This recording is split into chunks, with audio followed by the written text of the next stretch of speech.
My Uncle Bill absolutely could not carry a tune in a bucket. Once a week when he sang at his small church in Jefferson, the people alongside him tied the little extra to avoid any guilt feelings when quietly slipping out the back door to escape his singing.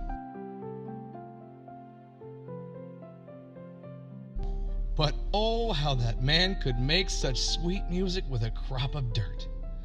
He could grow just about anything on that tiny corner of South Dakota. If ever there was a love affair between man and soil, as a young boy, I swear I bore witness to it. He was a farmer's farmer.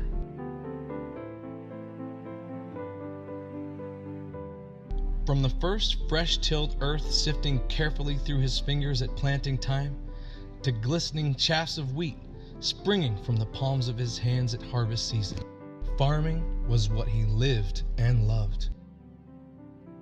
His tall, bright green corn proudly smiled upon him when he walked their rows. The rich, sweet fragrance of his chlorophylled soybeans caressed every awareness of your body. And rhubarb for supper? Oh my. Everyone loved him. Aunt Clarice loved him. I loved him. And he loved sharing and giving to those around him, and no one or any one part of his ground was more important than another. That was just how he was. He was what God wanted him to be, and it was all he ever wanted to do. And South Dakota was where he belonged.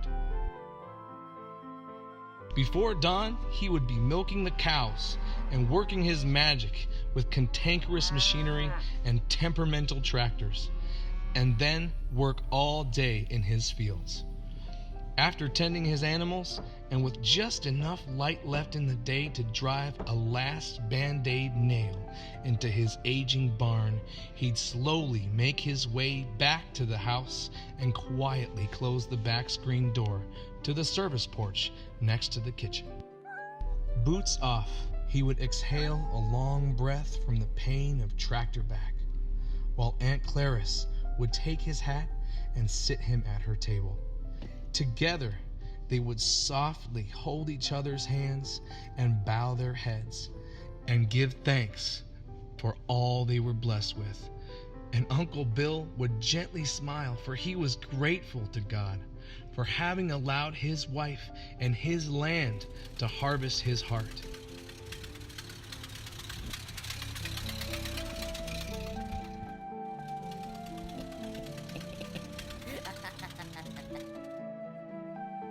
All the people who knew him, and many of those who did not, gathered at his small church in Jefferson to say a final goodbye to Uncle Bill on that clear, bitter, cold Friday and bury him next to Aunt Clarice.